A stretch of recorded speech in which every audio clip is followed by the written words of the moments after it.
Hey, happy weekend, everybody. Thank you for watching yet another Wine Steward video and allow me to get a little bit situated here and explain what's in front of me. I am attending a so-called destination wedding this weekend, for which I'm very grateful to be providing the wine. The Wine Steward will be represented a couple of hours away from here, and that's kind of cool. So, of course, I'm going to a wedding where I would like to drink good wine, and so I'm happy that we can contribute. And I thought, why don't we talk a little bit about that, because of the whole dilemma of choosing good wine for your wedding. A lot of people don't actually put a lot of thought or effort into the quality of the wine that's being poured at a wedding, but we'd like to think most Wine Steward customers would like to have something distinctively good. And yet there are impediments to that, aren't there? Kind of depends on the venue. And so I'd like to do a little math lesson for you, or at least explain how we can beat the system. And what I'm talking about is the fact that many venues will let you bring your own wine, but they charge you maybe $20 per bottle corkage for every one of those bottles you bring in. They would rather, of course, sell you the stuff that they have in-house. They present you with a list of their thoughtfully chosen things, and you have a look at it and you say, I think I've seen that wine at Costco, right? Or at Safeway or whatever. And you do, in fact, more often than not, you are confronted with a list of wines at these venues that are, in fact, grocery store wines, very prevalent. Of course, well-known names, but are you going to be known? Of course, people don't necessarily walk away from a wine wedding and say, "Oh my God, did you have that wine? Wasn't that great?" I mean, it's more about like how happy everybody was, right? But fact of the matter is, you can enhance it with distinctively good wine instead of the stuff that you find here. Not to say that that stuff isn't any good, but we're just saying, why not, as Wine Steward customers interested in thoughtfully delicious stuff, try to beat the system. Can you beat the system? Well, as I said already, you go to these venues and, you're finding this dilemma. Like, okay, let's just say this red wine off of their list costs $50, and yet at Costco, it's $20. And so you feel like you're getting ripped off, right? How can you beat the system? Well, you got that $20 corkage fee, Please do ask us. Please ask how we can help you. First of all, we'll get together with you and taste. We can have a little gathering, bride and groom to be coming along with perhaps their respective parents, and we have a fun little gathering where we taste and choose wines, and I explain how we can beat the system. We can do great things like, here you go. Let's see. Let's say you have to have Chardonnay, right?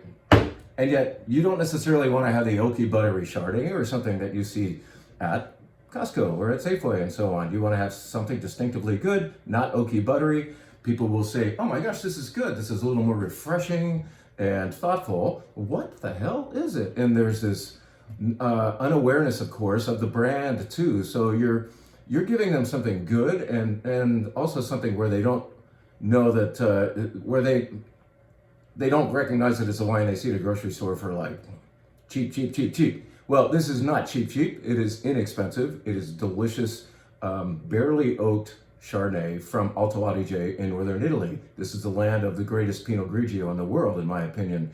And the same people who make great Pinot Grigio make this Chardonnay, and very much the same style, refreshing, clean, a little bit like a inexpensive white Burgundy. It's gorgeous. And so you're giving that familiar name of Chardonnay, but you're giving good stuff, and it's actually more refreshing. It's not overly rich.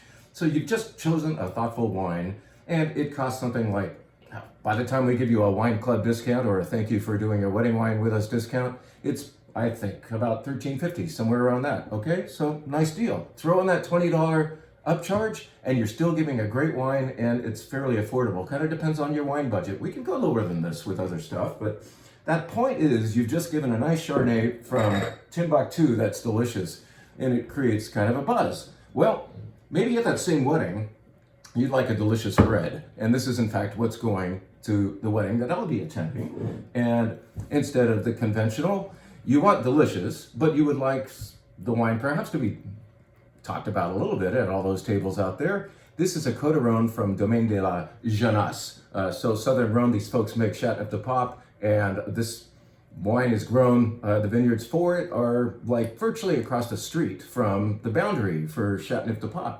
And it's got this more enriched, delicious, darker, more intense flavor. And I'm gonna prove it to myself by pouring some, because we're actually using it on our wine bar this weekend as well. Beautiful color, and this bottle is hefty. People will hold this bottle, and it's actually designed for you to anticipate a great wine already. Once it's just in your hand, you're looking at a nice, elegant label. You can barely get your hands around this monster bottle, and you're already anticipating goodness. And in fact, this, oh my God, this is great. This is not your $12 Coderone. It does cost more than that. This is something like 27 bucks, and by the time it's subject to like some kind of wedding discount pricing that we can provide, maybe it's more like 24 or 25. But man, people are gonna smell this and say, I had never gone to a wedding where the wine was this good. So it is good. Where's the dump bucket? I kind of forget. Nice, rich, everybody would like it. It's a popular set of flavors, beautiful berry fruit, a little bit of kirsch, tiny bit of white pepper, herbs de Provence. It's the package deal. It's like Châteauneuf-du-Pape on a budget. Really good, and you can have this at the wedding. Yeah, it does cost more, but the Chardonnay costs less, right? So think about the average. Let's help the average out even further. Keep track of this math, all right? This is the sparkling wine that is going to the aforementioned wedding. This is a cava. This is frankly the best damn cava I've ever had for about 12 bucks.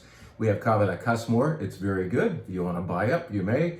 But think of what you're doing to the math by buying down to this wine that after discount gets down to almost $10.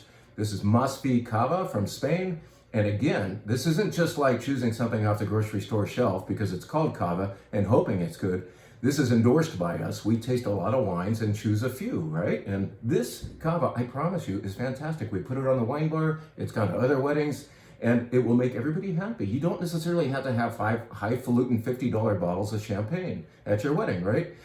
Sparkling wine, of course, you gotta have it. But inexpensive sparkling wine is usually kind of sucky. This is not. This is really good. And maybe at the bride's table, we set you guys up, you special people, with some Paul Roger or some nice real champagne. The point is, everybody would be very, very pleased with this. What have you just done? You've probably achieved a per bottle average of, I don't know, maybe 17 bucks or even less with these 3 wines. And then you throw on the corkage, you're still beating the system. And maybe you are going to a venue where they kindly do not upcharge you. They might not even provide the wine. So they're not trying to have that as part of their system.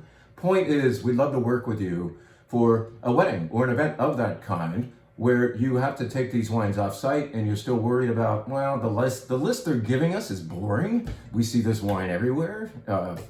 Not to take it out on Costco, they're biggest seller of wine in the world, I think, retail wise. And they have great stuff, but it's well-known stuff most of the time. So do distinctively good things at your venue, at your next event, whatever it is, and we'd love to help. Okay? Hope I have drilled that into your head. That's the topic of the week. All right. Let's tell you real quick about what's going on the wine bar this weekend. Changes every week. A sparkling wine. It is Prosecco this time, and this is called Scarpetta Prosecco. Prosecco's everywhere. Yes, it's down the street, it's at the warehouse stores and so on, aforementioned places. But this is a Prosecco you don't see as much, and we tasted it and recognized a difference. Prosecco is kind of sometimes a little bit mundane, maybe rather predictably fruity, and even a little bit sweet. This is a Brut, and it is vintage. And yeah, it costs maybe $1 more than that really familiar Tiffany blue label you see out there, but it's better Prosecco. So come in and try a more bracingly bright and dry Prosecco called Scarpetta is the sparkling wine on the menu this week, starting last night. We were doing a refreshing zinger flight. I don't say white flight because 2 of them are white and 1 of them is pale pink, but there's a trio of refreshing things you can do as a flight, or you can have glasses of these. Let me find my little glass, because this skinny glass would be appropriate for all of these bright, refreshing wines. Here's the first one we'll pour for you.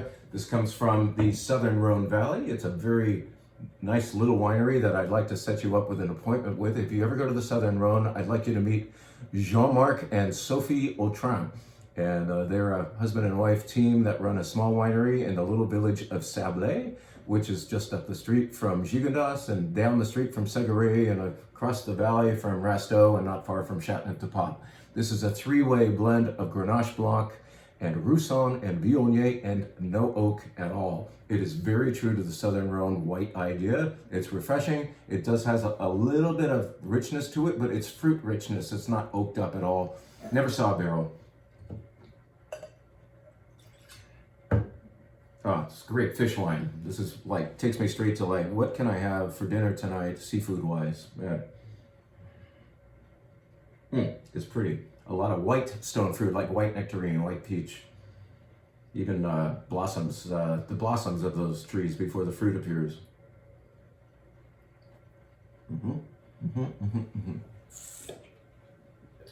It is dry.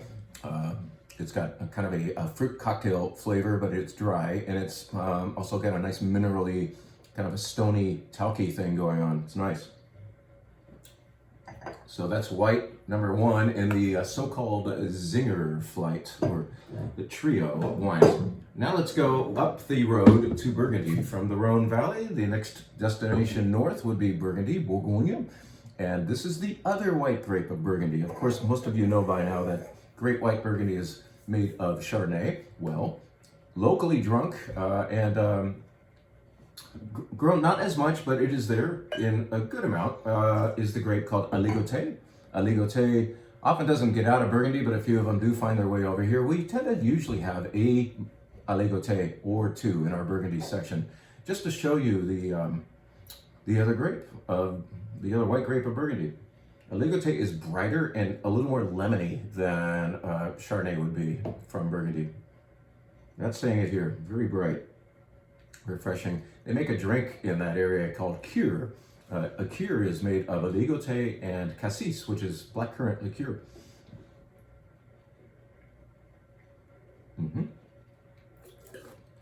Bone dry, bracing. There's the lemon. It's got a lot of nice energy. I like that word, energy. I like wines with energy. I don't like wines to be dead. Good, good. And you can get a glass of this or include it in your trio. This is I said there would be a pink. This is our favorite of the year sometimes. It's called Saint Roch. It's from Provence. It's half Grenache and half Senso and 100% Speedo in its attitude. It's nice, dry, evasive. You know, some wines aren't actually supposed to be full throttle in your face. You're supposed to want to like chase them down. Oh yeah. Provence. A little bit of tangerine or nectarine in there, some kind of ine. Nice stuff. Where's that salade niçoise when you need it, huh? All right, so there's always a red flight, right? Let's talk about a couple of the red wines that we're going to do in that red flight this weekend. What should we start with? How do you usually begin a red flight?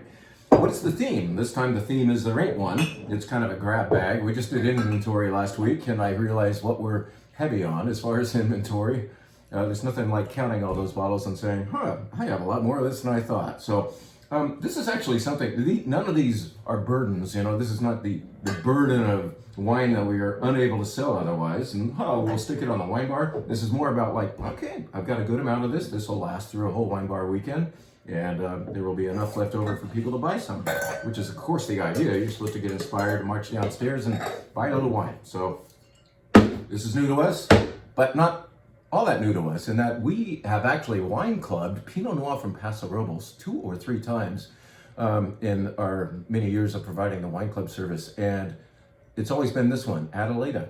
Adelaida Pinot Noir from Paso Robles. That's not supposed to work. You know, Paso Robles is a warm place, really warm place, and it's not really thought to be Pinot Noir country. You go farther south to the Etna Valley, and there's Pinot Noir. You go north to the San Lucia Highlands of Monterey County, that's Pinot Noir. But you go to Paso for the big, robust, heavy reds, right? The Zins and the Cabs and the Rhone blends. But look at this. This works. It's a marvel that this works. And it's because of soil. What they are blessed with here is some decomposed granite and limestone in this particular plot of Adelaide's. And this vineyard was planted in 1964, I believe. It's 1 year younger than I am. And it is planted on its own roots. In other words, phylloxera can't abide that kind of soil, so that root louse has never attacked these particular vines, and so they can grow on their own feet, so to speak. And this is Pinot that works from Paso Robles. I mean, it's novelty for that, but it's also delicious wine. So, nice stuff. Totally understandable, delicious, fruit forward, clean, not oaky. Good, good, good. All right, well, let's start with that on the flight, and then where should we go? This is tricky. All right, let's go to Australia. You know, we don't do that often enough. This is Jip Jip Rocks from Padthaway, Southern Australia. Jip Jip Rocks, that's an Aboriginal term for these rock formations that are down there. I think we'll stick with this glass. Shiraz is, of course, the same grape as Syrah. It's just a local name for it. They call it Shiraz in South Africa and in Australia. This is fun. This is lifted fruit. This is not the big, oaky, nasty, traditional Australian stuff that some of you might have gotten sick of a long time ago. This has more life to it. It's bright, pure, ripe fruit.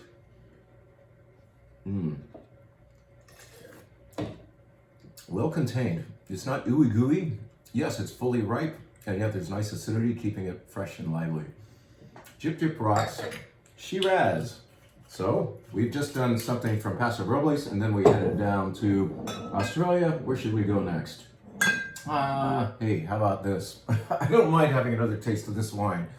Look familiar? Yes, I told you that the wine that will be appearing at that wedding I'm attending will also be appearing on the wine bar menu. So, you will all get to check out Domaine de la Jeunesse Coderon Village, which means it's a better Coderon, basically. It's a general term for the up-a-notch stuff. Here we are again. Happy, happy, happy. This is a good fit. Amazing that we are doing this from the old world after an Australian Shiraz, right? Well, the Australian Shiraz was nicely formed, not overmade, just fully ripe, but just more pristine in its fruit. And here's this more generous Coderon Village from the Southern Rhone, from right near Châteauneuf-du-Pape. Abundanza, really delicious. It's beautiful, as Jose Andres would say. All right, where's my Bordeaux glass? We're gonna have to switch over to this. Maybe that'll happen for you at the wine bar too, but I think this glass is appropriate for the last two wines.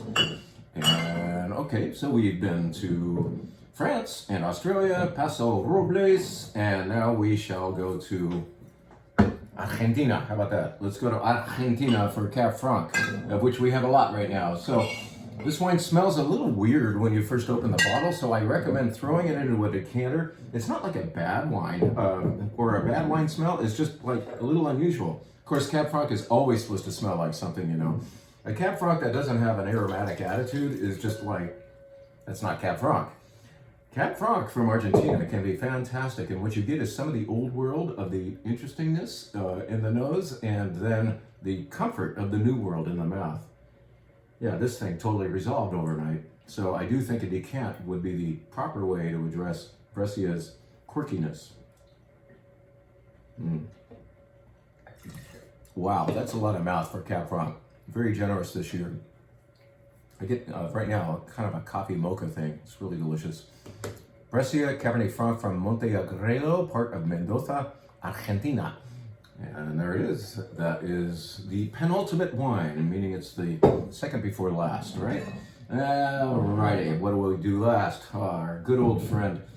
You know, we challenge you a little bit sometimes, and we think with a flight we ought to have some challenges, some unusual places or locations, or maybe unusual grapes, and then we try to end with comfort. And so Cabernet, of course, is familiar to all.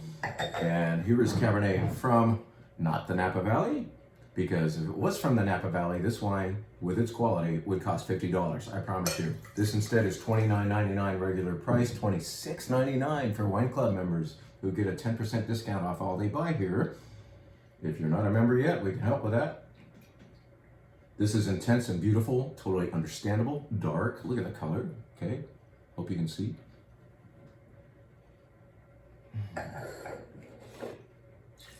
That's a lot of wine. Fully understandable, yet dark, wonderful, delicious intensity going on in Sparkman, small producer up in Washington that we've been admiring for a long time. I think this is the third or fourth vintage of Sparkman Holler Cabernet Sauvignon that we have kept on our shelves. So that's it. Think about the next time you're buying wine for a wedding. Who knows, is it this year or next year? But let's talk. Let's have a little before party and choose the wines with you and help you beat that system we were describing. And then please come see us in the meantime and enjoy this wine bar menu. And that's all from me. Thank you very much for everything you do with the Wine Steward. Thank you for your club memberships. Thank you for sustaining a family-owned, independent downtown Pleasanton business. We love you all. Bye.